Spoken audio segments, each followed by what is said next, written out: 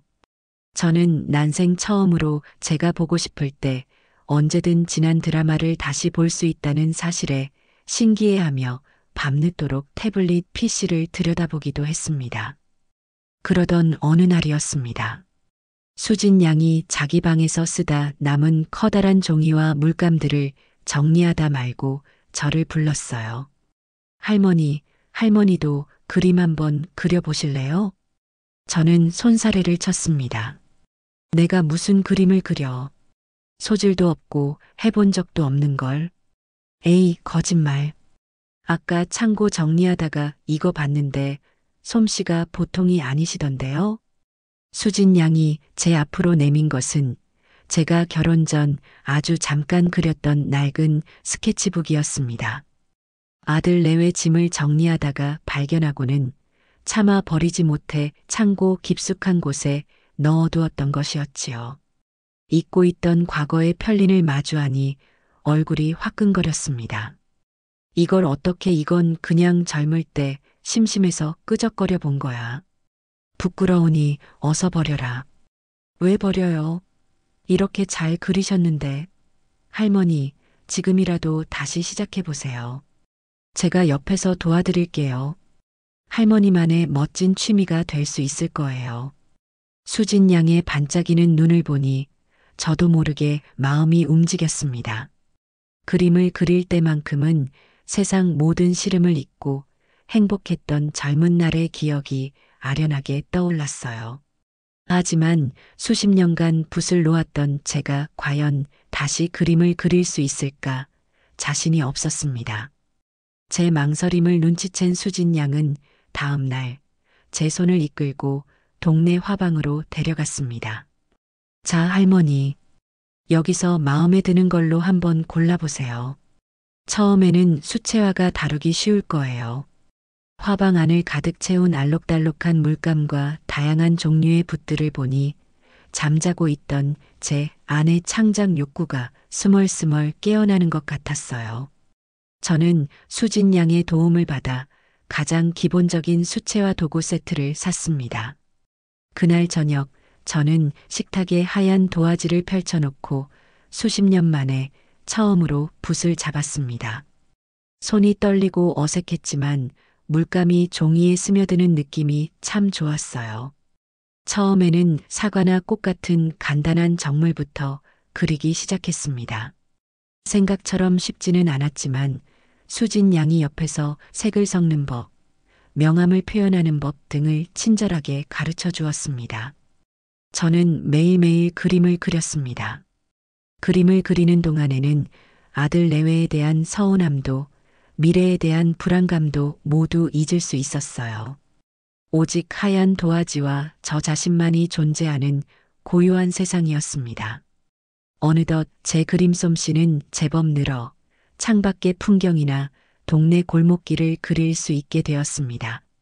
수진 양은 제 그림을 볼 때마다 진심으로 칭찬해주며 제게 용기를 북돋아 주었어요.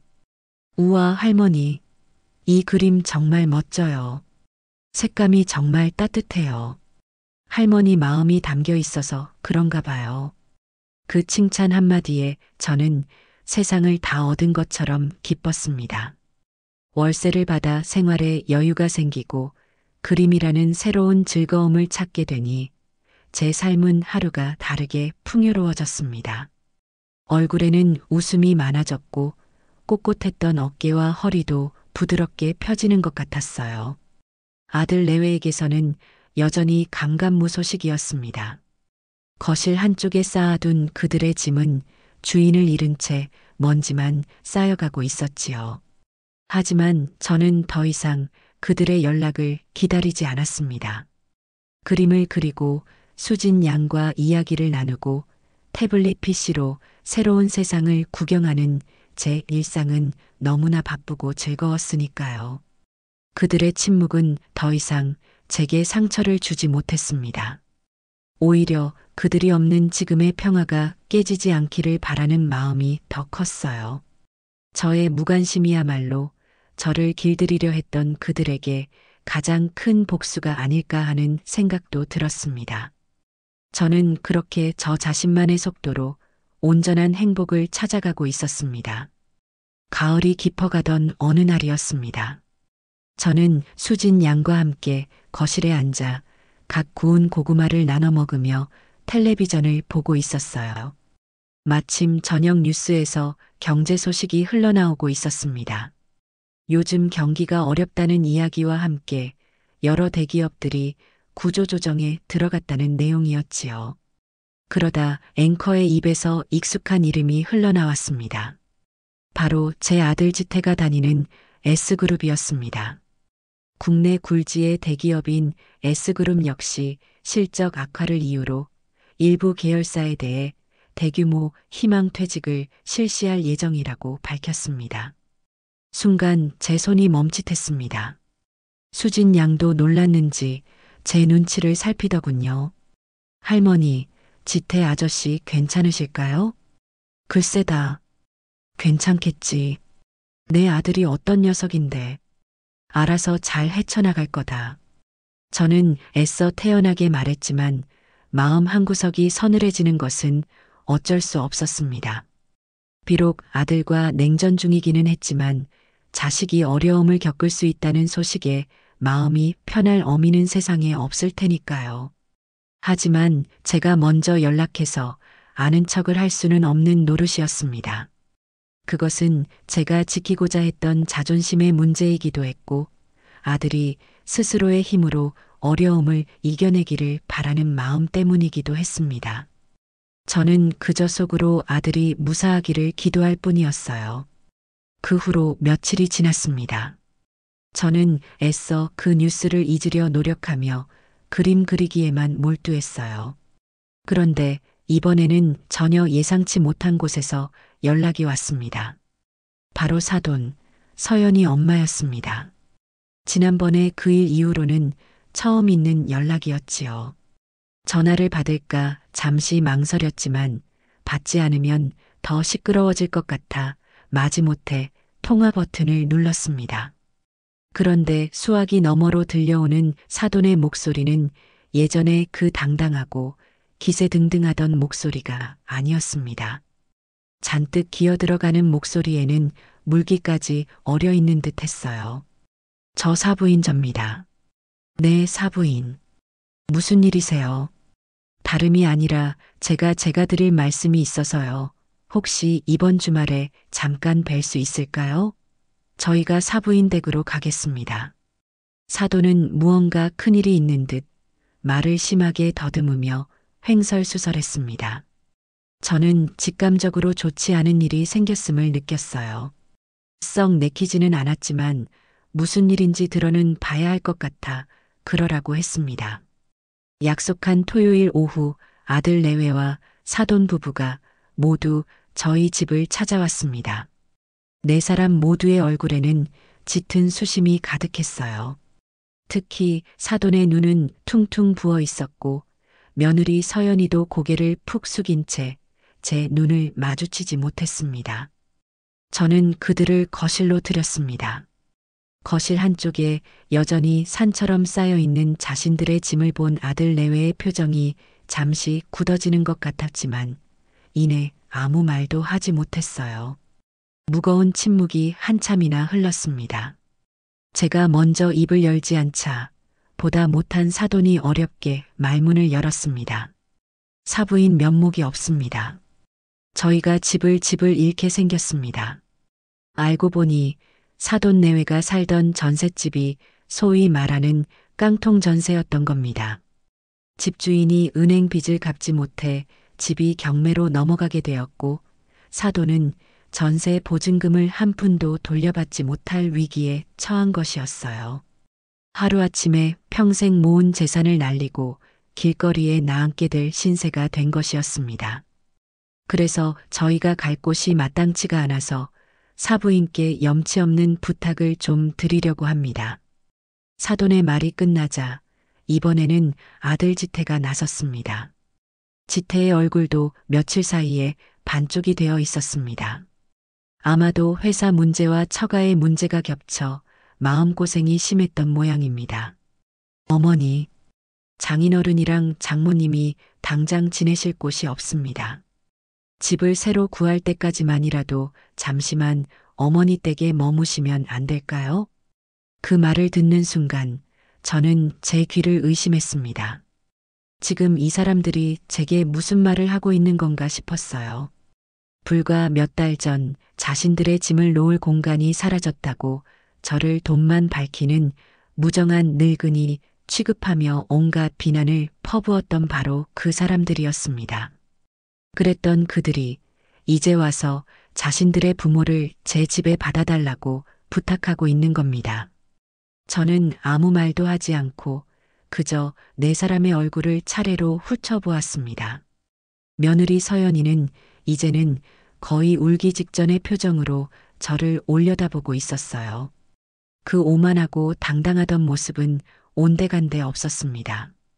어머니, 제발 부탁드릴게요. 저희 부모님 길바닥에 나앉게 할 수는 없잖아요. 저희가 집을 구하는 대로, 아니, 한두 달만이라도 제발요. 서연이는 결국 울음을 터뜨리며 제게 애원하기 시작했습니다. 상황이 이렇게 역전될 수도 있는 건가 싶어 기가 막혔습니다. 예전 같았으면 딱한 사정에 마음이 약해져 덥석 그러라고 했을지도 모릅니다. 하지만 저는 더 이상 과거의 김연옥이 아니었어요. 저는 이 상황을 냉정하게 바라보았습니다. 이것은 제게 온 또 하나의 시험대와도 같았습니다. 제가 지난 몇 달간 지켜온 제 삶의 원칙과 존엄성을 과연 이 위기 앞에서도 지켜낼 수 있을지에 대한 시험 말입니다. 저는 조용히 찻잔을 내려놓았습니다. 그리고는 네 사람을 향해 특히 제게 매달리고 있는 며느리 서연이를 똑바로 쳐다보며 입을 열 준비를 했습니다. 제 대답 하나에 이 모든 상황이 결정될 것이었습니다. 집안의 모든 공기가 제 입술 끝에 매달려 있는 듯 숨막히는 정적이 흘렀습니다. 숨막히는 정적이 거실을 가득 메웠습니다. 네 사람의 시선이 전부 제 입술 끝에 매달려 제가 내뱉을 다음 말을 기다리고 있었어요. 며느리 서연이는 눈물 콧물을 쏟아내며 제 바짓가랑이라도 붙잡을 기세였고 사돈 안사돈의 얼굴에는 절박함과 일말의 기대감이 뒤섞여 있었습니다. 제 아들 지태는 차마 고개를 들지 못한 채 제 죄를 심판받는 죄인처럼 딱딱하게 굳어 있었지요. 저는 그들의 모습을 하나하나 눈에 담으며 지난 몇 달간 제 안에서 단단하게 굳어진 생각들을 정리했습니다. 마음이 약해져서는 안 된다. 동정심의 원칙을 저버리는 순간 저는 다시 과거의 무기력한 짓의 엄마로 돌아가게 될 터였습니다. 저는 가장 먼저 제게 애원하고 있는 며느리의 눈을 똑바로 마주 보았습니다. 그리고는 아주 느리고 분명한 목소리로 입을 열었어요. 제 목소리는 놀랍도록 차분하고 흔들림이 없었습니다. 미안하지만 그건 안 되겠구나. 제 입에서 나온 단호한 거절에 네 사람의 얼굴이 동시에 굳어지는 것이 보였습니다. 특히 서연이는 믿을 수 없다는 듯 눈물 맺힌 눈을 동그랗게 뜨고 저를 쳐다보았어요. 마치 제가 세상에서 가장 무정하고 잔인한 사람이라도 되는 것처럼 말입니다. 사돈이 다급하게 나섰습니다. 사부인, 아니, 저희 사정이 이리도 딱한데 어찌 그리 매정하게. 저는 손을 들어 사돈의 말을 정중하게 막았습니다. 그리고는 제 생각을 차근차근 설명하기 시작했어요. 이것은 감정적인 대응이 아니라 지극히 합리적인 판단의 결과라는 것을 그들에게 이해시켜야만 했습니다. 사부인, 제가 매정해서 이러는 것이 아닙니다. 제게는 그럴 수 없는 분명한 이유가 있습니다. 첫째로, 저 방은 더 이상 제 마음대로 할 수 있는 빈 방이 아닙니다. 저 방에는 박수진 양이라는 저와 정식으로 임대차 계약을 맺은 세입자가 엄연히 살고 있습니다. 계약서에는 임대인이 임차인의 동의 없이 공간을 사용하거나 제3자에게 제공할 수 없다고 명시되어 있어요. 제가 사부인 내외를 드리는 것은 수진 양과의 약속을 어기고 계약을 위반하는 행위입니다. 저는 계약과 약속이라는 단어에 힘을 주어 말했습니다. 너희가 그토록 가볍게 여겼던 그 약속이라는 것이 사실은 사람과 사람 사이를 지탱하는 가장 중요한 기둥이라는 사실을 알려주고 싶었어요. 둘째로, 너희는 불과 몇 달 전까지만 해도 이 방을 어떻게 여겼는지 한번 돌이켜보거라. 너희에게 이 방은 그저 계절 지난 옷가지나 부피 큰 짐을 던져두는 창고, 그 이상도 이하도 아니었다. 이 공간이 누군가에게는 소중한 보금자리가 될 수 있다는 생각은 단 한 번도 해본 적 없었겠지. 그런데 이제 와서 너희 사정이 급해지니 갑자기 이 방이 아쉬워진 게냐? 사람이 어찌 그리 이기적일 수 있니? 필요 없을 때는 먼지 쌓이도록 방치하더니 아쉬우니 간절해지는 그 마음이 너무나 얄팍하게 느껴지는구나. 제 말은 날카로운 칼이 되어 그들의 가슴을 파고드는 듯 했습니다. 서연이의 얼굴이 하얗게 질렸고 지태는 입술을 깨물었습니다. 저는 잠시 숨을 고르고 마지막 이유를 말했습니다. 그리고 가장 중요한 마지막 이유가 있다. 너희는 지금 나에게 너희 부모님을 잠시 머물게 해달라고 부탁하고 있다. 하지만 그 부탁의 본질이 무엇인지 아느냐? 그것은 바로 어머니, 저희를 위해 수진 양과의 약속을 깨주세요라는 말과 같다. 한번 생각해 보거라. 너희는 나와의 식사 약속을 아무렇지 않게 깨버렸지. 그런데 이제 와서 나에게는 너희를 위해 다른 사람과의 약속을 깨라고 요구하고 있는 것이다.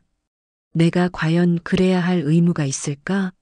나를 존중하지 않은 사람들을 위해 나를 믿고 의지하는 사람과의 신뢰를 저버려야 할 이유가 내게는 단 하나도 없다. 제 말이 끝나자 거실에는 무거운 침묵만이 감돌았습니다. 제 논리 정연한 말 앞에 그들은 더 이상 아무런 반박도 하지 못했어요. 그저 자신들의 행동이 불러온 결과를 온몸으로 마주하고 있을 뿐이었습니다. 그때 침묵을 깬 것은 서연이의 울음 섞인 절규였습니다. 그래도 어떻게 이러실 수가 있어요? 어머니는 피도 눈물도 없으세요? 저희 아빠 엄마가 길거리에 나앉게 생겼다는데 저렇게 맞는 말만 따박따박 하시면서 저희를 내치셔야겠어요? 인정머리라고는 정말 눈곱만큼도 없으시네요. 며느리는 절망감에 이성을 잃고 제게 다시 날 선말을 쏟아냈습니다. 하지만 저는 더 이상 화가 나지 않았어요. 오히려 그 모습이 안쓰럽게 느껴졌습니다. 저는 자리에서 일어나 흐느끼는 서연이의 어깨에 조용히 손을 얹었습니다. 서연아. 저는 처음으로 며느리의 이름을 다정하게 불렀습니다. 지금 네가 흘리는 눈물은 억울함과 절망감 때문이겠지. 하지만 너는 혹시 내가 흘렸을 눈물에 대해서는 생각해 본 적이 있니? 너희가 나 몰래 사돈들과 식사를 하러 갔던 그날 밤, 내가 어떤 마음으로 밤을 새웠을지 상상이나 해보았느냐? 너희가 내뱉는 가시돋친 말에 이 늙은 어미의 가슴이 얼마나 시커멓게 타들어갔을지는 한 번이라도 생각해 본 적 있느냐 말이다. 제 말에 서연이의 울음소리가 점차 잦아들었습니다. 사람의 마음이라는 것은 유리그릇과 같단다. 한번 금이 가면 아무리 다시 붙이려 애써도 그 흠은 영원히 남는 법이야. 너희는 지난 몇 달간 내 마음의 그릇에 너무나 많은 금을 가게 했다. 그런데 이제 와서 그 금이 간 그릇에 귀한 손님을 모셔달라고 하면 내가 어찌 그럴 수 있겠니? 그릇이 깨져 모두가 다칠 것이 불보듯 뻔한데. 저는 서연이의 어깨를 가볍게 두드려주고는 아들 지태를 향해 고개를 돌렸습니다. 아들은 여전히 잿빛 얼굴로 바닥만 내려다보고 있었어요. 지태야, 고개 들어라. 네 어미를 보거라. 아들이 마지못해 고개를 들었습니다. 아들의 눈은 텅 비어 있었어요. 너는 한 집안의 가장이다.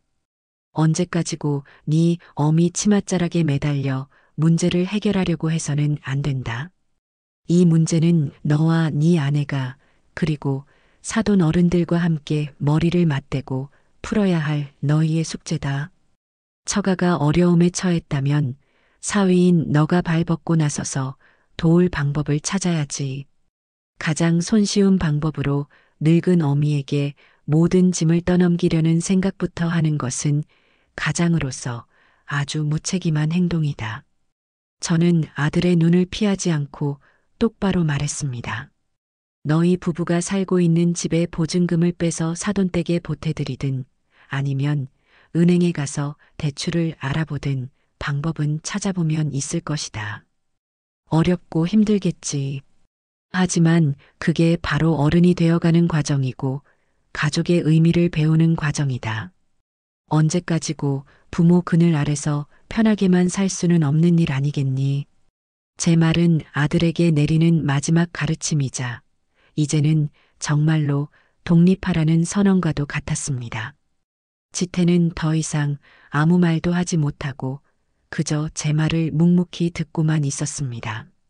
상황이 이렇게 되자 사돈 내외도 더 이상 제 집에 머무를 명분이 없다는 것을 깨달은 듯 했습니다. 사돈 어른이 무거운 한숨을 내쉬며 자리에서 일어났어요. 저희가 사부인께 너무 큰 결례를 범했습니다. 염치 없는 부탁을 드려 정말 죄송합니다. 이만 돌아가 보겠습니다. 그들은 그렇게 초라한 모습으로 현관을 향했습니다. 망연자실해서 돌아가는 그들의 뒷모습을 보니 제 마음도 편치만은 않았습니다. 하지만 이것이 모두를 위해 최선이라는 것을 저는 알고 있었어요. 만약 제가 오늘 그들의 부탁을 들어주었다면 우리는 또다시 과거의 잘못된 관계로 되돌아갔을 겁니다. 그들은 저를 문제를 해결해주는 편리한 존재로 여겼을 것이고 저는 그들의 요구에 휘둘리며 제 삶을 잃어버렸을 테지요. 아들 내외가 마지막으로 현관을 나설 때였습니다. 멈칫거리던 지태가 뒤를 돌아보며 저를 향해 아주 작은 목소리로 말했어요. 어머니, 죄송합니다. 저희가 다 잘못했습니다. 그것은 아들이 제게 한 첫 번째 진심 어린 사과였습니다. 저는 아무 대답도 하지 않았습니다. 그저 조용히 아들의 얼굴을 바라볼 뿐이었어요. 아들은 제 침묵이 긍정도 부정도 아니라는 것을 깨달은 듯 무거운 발걸음을 옮겼습니다. 현관문이 닫히고 집안에는 다시 정적이 찾아왔습니다. 저는 한동안 그 자리에 우두커니 서 있었습니다. 온몸의 기운이 쭉 빠져나가는 기분이었어요. 그때 제 방에서 조용히 그림을 그리던 수진 양이 걱정스러운 얼굴로 나왔습니다. 아마도 밖에 소란스러운 대화를 전부 들었겠지요. 할머니, 괜찮으세요? 수진 양이 제게 따뜻한 물 한 잔을 건네주었습니다. 저는 따뜻한 온기가 담긴 찻잔을 두 손으로 감싸쥐었습니다. 그럼 괜찮고 말고 아주 괜찮다. 저는 수진 양을 보며 희미하게 미소 지었습니다. 비록 마음 한구석은 쓰라렸지만 저는 오늘 제 인생의 존엄성을 지켜냈습니다. 거절할 줄 아는 용기. 그것이야말로 진정으로 나 자신을 사랑하는 방법이라는 것을 저는 70평생이 지나서야 비로소 깨닫게 된 것입니다. 그들이 다녀간 후 집안의 공기는 한동안 무겁게 가라앉아 있었습니다. 저 역시 사람인지라 매몰차게 등을 돌린 사돈네의 사정이 마음에 걸리지 않을 수 없었어요. 밤에 잠자리에 누우면 혹시 내가 너무 심했나 하는 생각에 뒤척이기도 했습니다. 하지만 그럴 때마다 저는 마음을 다잡았어요. 이것은 그들 가족이 스스로의 힘으로 건너야 할 강이었습니다. 제가 대신 다리를 놓아줄 수는 없는 일이었지요. 저는 다시 제 일상으로 돌아가기 위해 노력했습니다. 아침에 일어나면 수진 양과 간단히 아침을 먹고 오전에는 새로 시작한 그림 그리기에 몰두했습니다. 붓을 잡고 하얀 도화지에 집중하고 있으면 복잡했던 마음이 차분하게 가라앉는 것을 느낄 수 있었어요. 제 그림은 여전히 서툴렀지만 하루가 다르게 색감은 깊어지고 선은 대담해졌습니다. 그것은 아마도 제 마음의 풍경이 그림에 고스란히 담기고 있기 때문일 겁니다. 일주일쯤 지났을까요? 평소와 다름없이 그림을 그리고 있는데 초인종이 울렸습니다. 택배 기사였습니다. 제게 온 택배라니 이상한 일이었습니다. 저는 무언가를 주문한 기억이 없었거든요. 현관문을 열자 커다란 상자 하나가 놓여 있었습니다. 보내는 사람의 이름에는 김지태라고 적혀 있었어요. 저는 상자를 거실로 가지고 들어와 조심스럽게 열어보았습니다. 상자 안에는 제가 평생 한 번도 본 적 없는 아주 고급스러워 보이는 전문가용 수채화 물감 세트와 다양한 크기의 붓, 그리고 두툼한 스케치북이 여러 권 들어 있었습니다. 그리고 그 위에는 작은 카드 한 장이 놓여 있었어요. 카드에는 아들의 서툰 글씨로 이렇게 적혀 있었습니다. 어머니의 새로운 취미를 응원합니다. 죄송해요. 그 짧은 글귀를 읽는 순간 제 눈시울이 뜨거워졌습니다. 아들이 보낸 것은 단순한 물감이 아니었어요. 그것은 아들이 처음으로 어머니 김연옥의 삶을 인정하고 존중한다는 표시였습니다. 항상 우리 엄마로서의 역할만을 강요하던 아들이 비로소 저를 독립된 한 사람으로 바라보기 시작했다는 증거였지요. 죄송해요라는 5글자에는 지난날의 모든 잘못에 대한 뒤늦은 후회와 진심이 담겨 있었습니다. 저는 새 물감 상자를 가만히 쓰다듬어 보았습니다. 영롱하게 빛나는 수십 가지의 색깔들이 마치 제게 말을 거는 것 같았어요. 이제는 더 다채롭고 아름다운 색으로 당신의 남은 인생을 채워나가시라고. 저는 그날 아들이 보내준 새 물감으로 처음으로 제 자화상을 그리기 시작했습니다. 거울에 비친 제 얼굴의 주름 하나하나를 정성껏 그려 넣었어요. 그것은 더 이상 슬픔과 체념의 흔적이 아니었습니다. 70평생의 세월을 꿋꿋하게 버텨온 자랑스러운 훈장과도 같았지요. 그리고 또 며칠이 지났습니다. 이번에는 며느리 서연이에게서 전화가 걸려왔습니다. 저는 심호흡을 한번 하고 전화를 받았습니다. 수화기 너머로 들려오는 며느리의 목소리는 한없이 작고 떨리고 있었어요. 어머니, 저 서연이에요. 그래. 저 그동안 정말 죄송했어요. 서연이는 한참을 흐느끼느라 말을 잇지 못했습니다. 저는 아무 말 없이 며느리가 마음을 추스를 때까지 조용히 기다려 주었습니다. 한참 만에야 서연이는 울음 섞인 목소리로 말을 이어갔습니다. 제가 너무 철이 없었어요, 어머니. 제 입장만 생각하고, 제 부모님 힘든 것만 생각하고, 어머니 마음은 조금도 헤아리지 못했어요. 어머니 집을 저희 마음대로 창고처럼 쓴 것도, 약속 어기고 어머니께 상처드린 것도, 나중에는 막말까지 했던 것도 정말 면목이 없고 죄송해요. 그것은 제가 며느리에게 처음으로 듣는 진심 어린 사과였습니다. 변명도 핑계도 없는 자신의 잘못을 온전히 인정하는 깨끗한 사과였어요. 저희 부모님, 지금은 오빠 친구가 운영하는 작은 원룸텔에 잠시 머물고 계세요. 그리고 저희도 지금 사는 집 정리하고 보증금 빼서 부모님 작은 집이라도 얻어드리려고 알아보고 있어요. 힘들지만 저희 힘으로 한번 해보려고요. 며느리의 말을 들으며 저는 그 짧은 시간 동안 아이가 한 뼘 더 성장했다는 것을 느낄 수 있었습니다. 시련은 사람을 힘들게도 하지만 때로는 이렇게 성숙하게도 만드는 법이지요. 그래, 힘들겠구나. 고생이 많겠다. 제 나직한 위로에 며느리는 또다시 울음을 터뜨렸습니다. 어머니, 저희가 정말 잘못했어요. 용서해 주세요. 용서할 것까지야. 너희도 이번 일로 많은 것을 배웠으리라 생각한다. 사람 사는 게 다 그런 거다.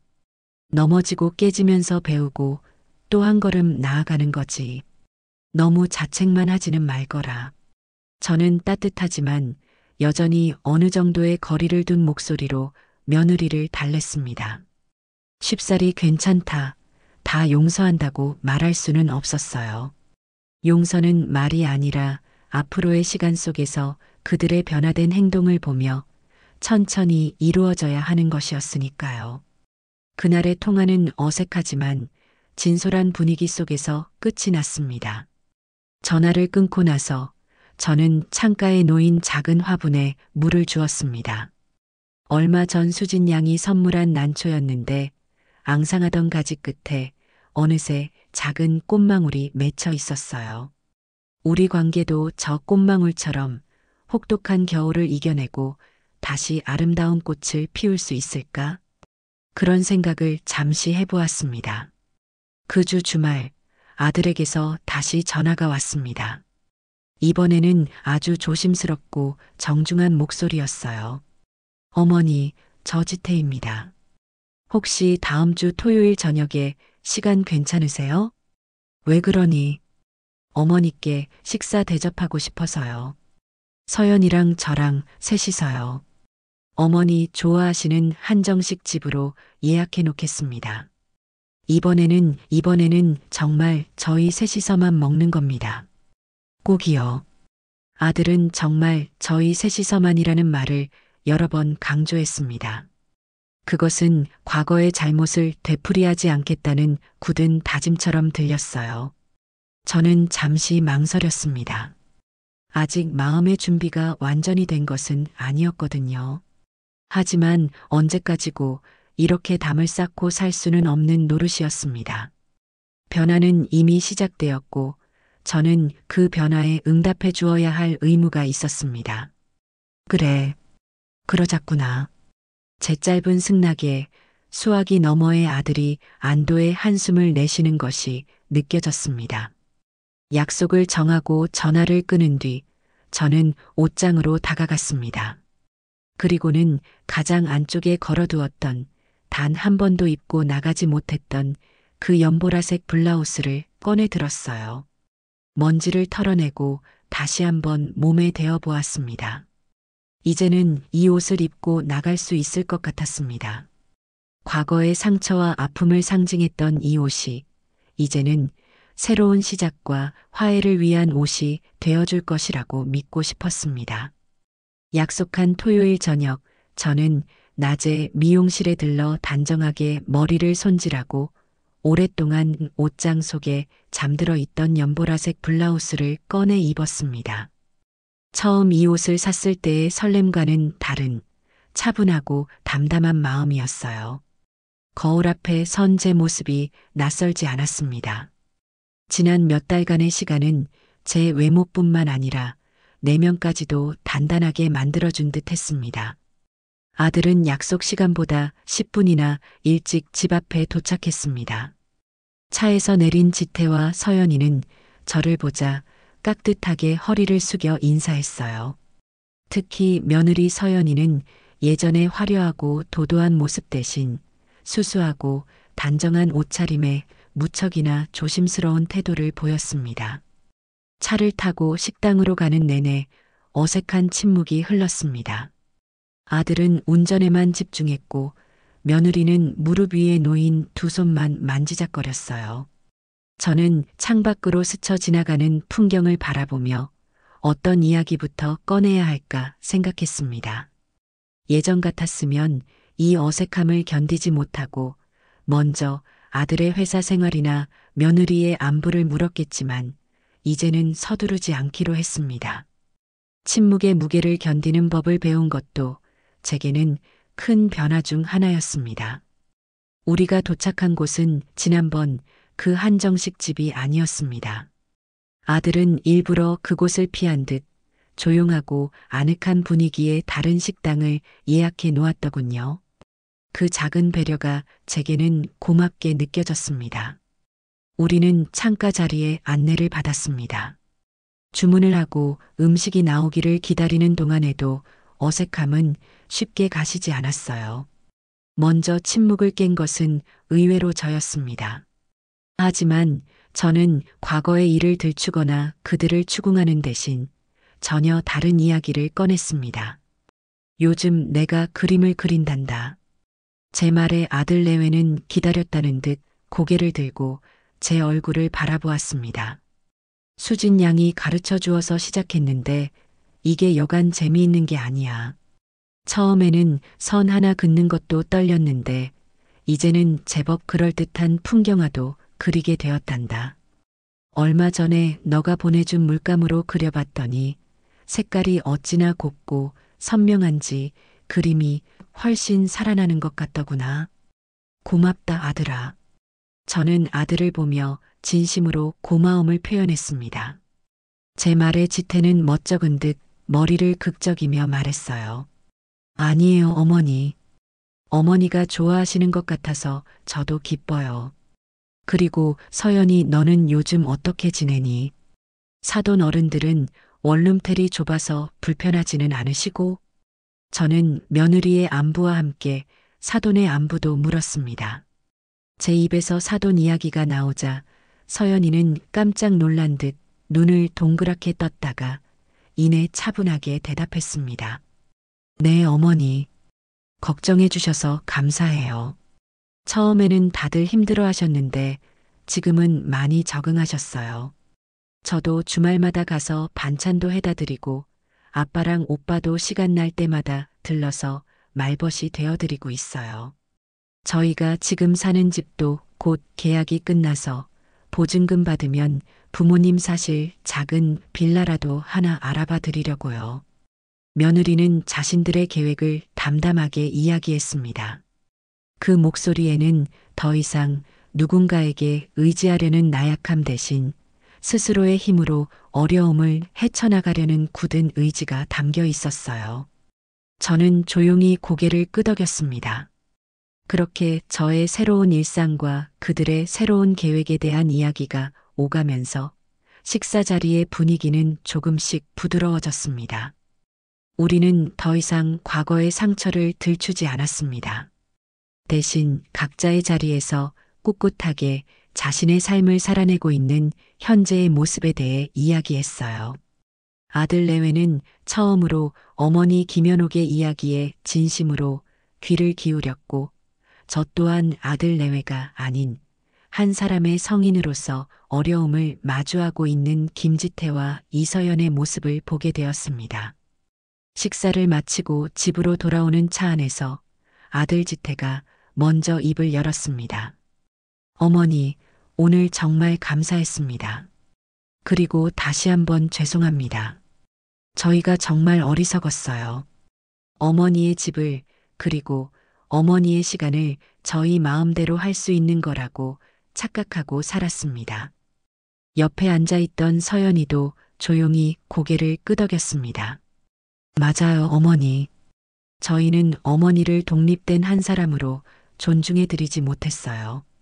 항상 저희가 필요할 때 그 자리에 있어주는 존재로만 생각했어요. 저희의 이기심이 어머니께 얼마나 큰 상처를 드렸는지 이제야 조금 알 것 같아요. 저는 조용히 그들의 사과를 들었습니다. 그리고는 집 앞에 차가 멈추자 차에서 내리기 전에 마지막으로 제가 하고 싶었던 말을 전했습니다. 너희는 내게 세상에서 가장 소중한 아들이고 며느리다. 그 사실은 앞으로도 절대 변하지 않을 거야.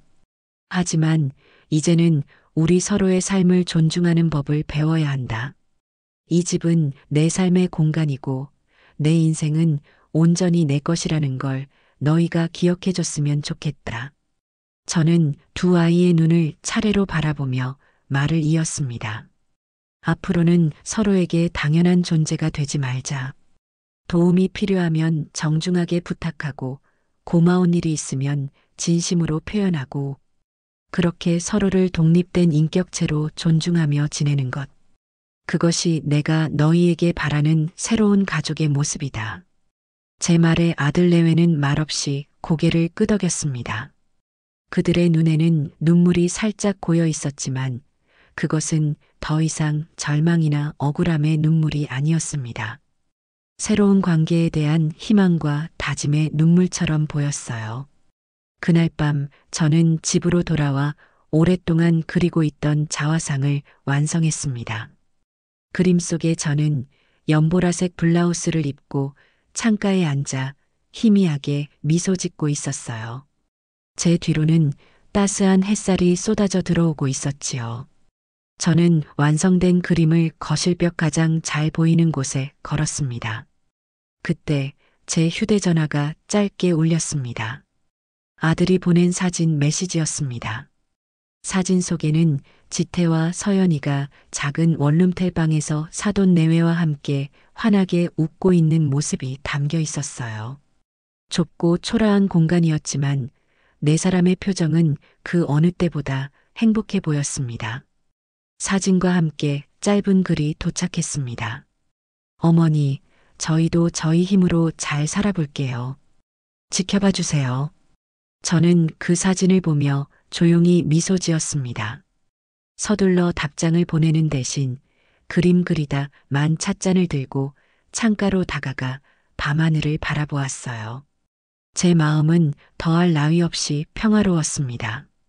저는 제 공간과 삶의 주도권을 되찾았고 자식들과는 이전과는 비교할 수 없을 만큼 건강하고 성숙한 관계를 만들어갈 첫걸음을 내디뎠습니다.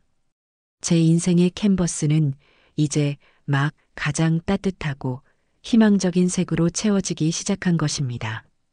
시간은 강물처럼 흘러 어느덧 혹독했던 겨울이 지나고 창밖 목련 나무에 희끗희끗 꽃망울이 맺히는 봄이 찾아왔습니다. 제 삶에도 그리고 우리 가족의 관계에도 그 사이 많은 변화가 있었어요. 가장 큰 변화는 더 이상 주말이 오는 것을 두려워하지 않게 되었다는 점입니다.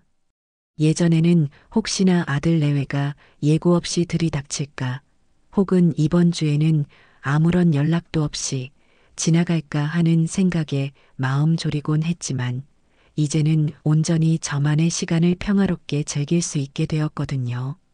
지난 설날에는 수진 양과 함께 거실에 둘러앉아 만두를 빚었습니다.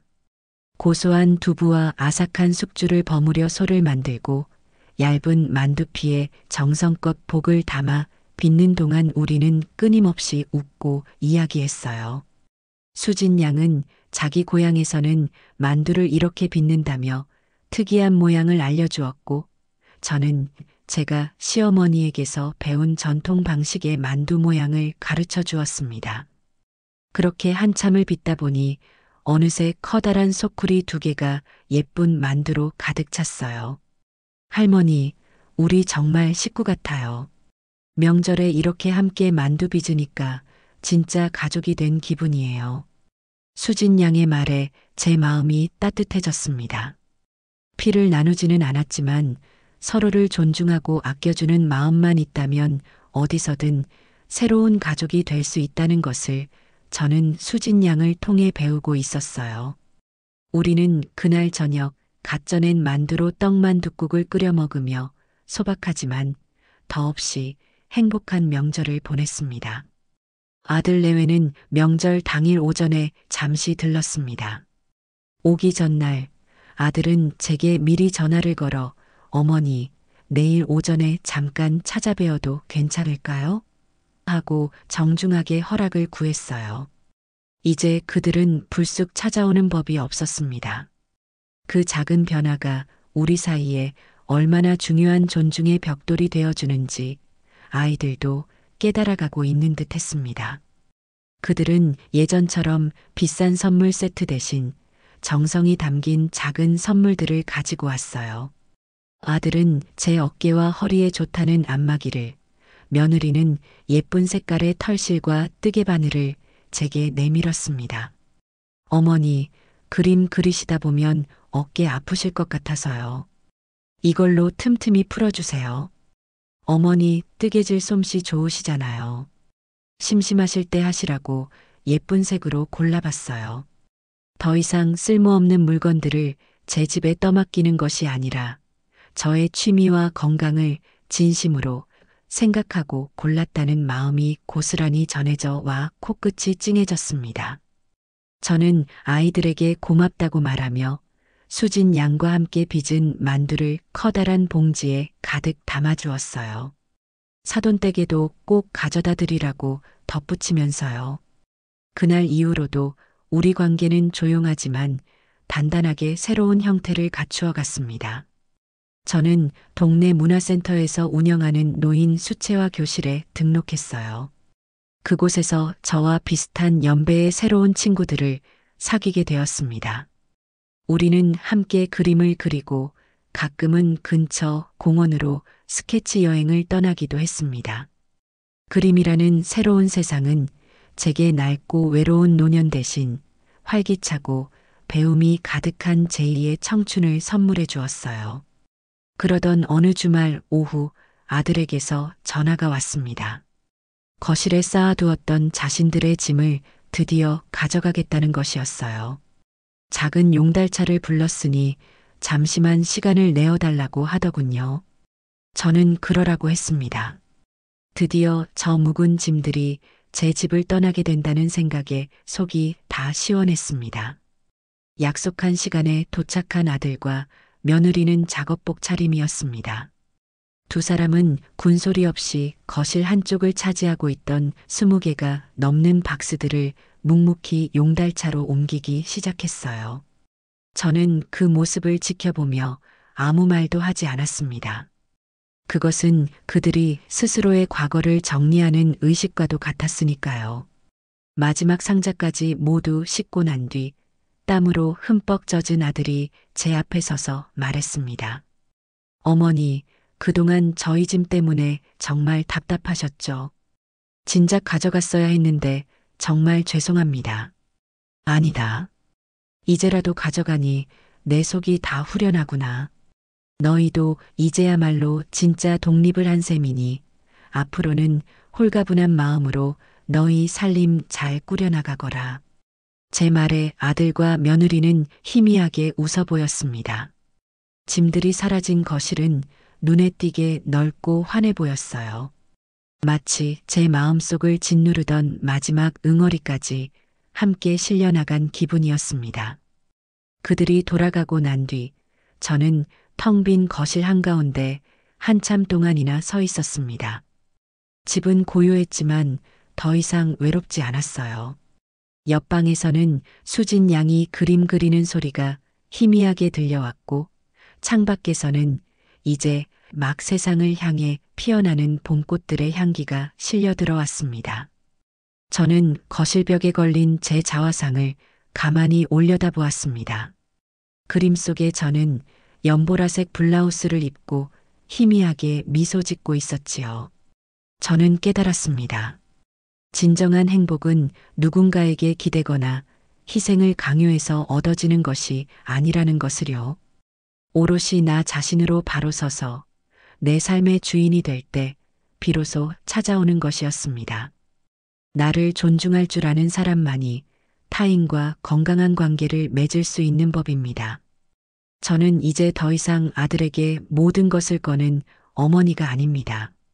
그림을 그리고 새로운 친구들을 만나고 좋은 이웃과 함께 소소한 일상을 나누는 그저 평범한 사람 김연옥일 뿐입니다. 그리고 그것이 얼마나 소중하고 값진 이름인지를 이제는 알고 있어요. 앞으로 제게 어떤 날들이 펼쳐질지는 아무도 모릅니다. 하지만 한 가지는 분명합니다. 저는 이제 두려워하지 않을 겁니다. 제 손에는 세상을 그릴 수 있는 붓이 들려 있고 제 마음속에는 그 어떤 시련도 따뜻하게 녹여낼 수 있는 온기가 가득하니까요. 저는 그렇게 제 인생의 가장 아름다운 봄날을 기쁘게 맞이하고 있습니다.